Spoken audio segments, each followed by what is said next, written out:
மீனாட்சி சுந்தரேஸ்வரர் திருக்கல்யாண வைபவம் என்பது உலகமெங்கும் இருக்கின்ற அனைவரும் எதிர்நோக்கி காத்து கொண்டிருக்கின்ற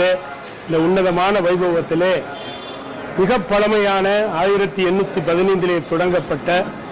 லாலா ஸ்ரீ ரெங்கச்சத்திரம் சுக்லால் ஸ்ரீமதி சுக்லால் ஜுபேதார் விஜயநகர சாம்ராஜ்யத்திலே ஒப்பாரும் மிக்காரும் இல்லாத அளவிலே மிகச் சிறப்பான இடத்திலே இருந்த அந்த பெருமகனார் தோற்றுவித்த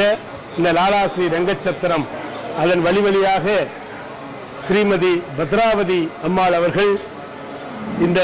தாலிக்கு பொன் கொடுக்கின்ற அந்த நிகழ்வு இப்பொழுது அவர்கள் கைகளினாலே தொட்டு தொடர்ந்து பாரம்பரியமாக இத்தனை ஆண்டுகளாக அந்த தாலிக்கு பொன் கொடுத்து அதை பொற்கொள்ளரை வைத்து உருக்கி நாளைய தினம் வெகு சிறப்பாக மீனாட்சி அம்மன் ஆலயத்திலிருந்து வந்து இந்த தாலியை பெற்றுக்கொள்வது